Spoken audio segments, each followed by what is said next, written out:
pong... Sinasabi ko kanina. Ito pong sabong, lahat ng tao dito pantay-pantay. Oo. Yung mga big time, yung mayayaman yan, kahit isang mahirap lang na manabong, pagka ang pinag-usapan na yung manok, tig-isang tasa lang ng katayan, nagkukwentuhan yung big time saka small time. Diba? Pagka manok ang pinag-uusapan, yun hindi na matapos-tapos yung pag-uusap mo, pagka yung manok na ang pinag-uusapan.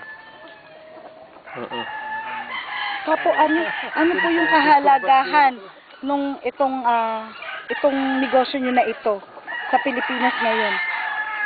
Ang kahalagahan yan dahil sa madami ng production ng mga breeders na manabo ngayon, yung pagawaan ng pigs.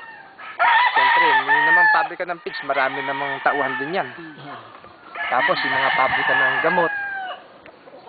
Lahat andun yung gumagawa ng tali. Na sarili nilang negosyo yung paggawa ng tali, hindi na sila papasok sa kumpanya, kundi sariling gawa sa bahay nila yon. Tapos pag ikaw naman may farm, kukuha ka ng tao, makatutulong ka rin sa ekonomiya ng Pilipinas syempre noon. Dahil marami ka natutulungan na tao din. Pagpasok ng sabungan, handin yung Kristo. Lahat handin doon Tapos malakas pa ang tax niyan sa gobyerno.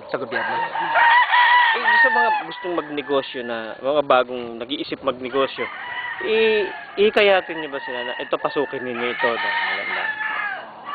Yan siguro ang masasabi ko dyan, yung lahat na lang ng gusto na mahilig sa manok, perfect na negosyo yan. Kasi, for example, kung ikaw naman small time, hindi ka kasali sa isang asosasyon, mag-alaga ka lang ng mga 30 piraso. Sige, 30 piraso. Tapos, ibenta mo na lang ng 2.5 ang isa. Hindi ka napapasok sa kumpanya. Hadya ka na lang yan.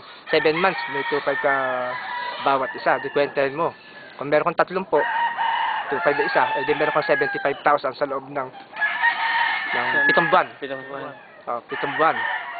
Kung ikaw namamasukan, pagod ka pa, may amo ka pa, diyan ka na lang. Kung mahilig ka rin na mag-alaga ng manok. Profitable talagang negosyo. Ano po yung nakikita nyo pag halimbawa nawala sa Pilipinas yung manok? Ano po yung sabong? Sabong. Oo. At yung kapag nawala sa Pilipinas ang sabong, maraming tao mawawala ng trabaho.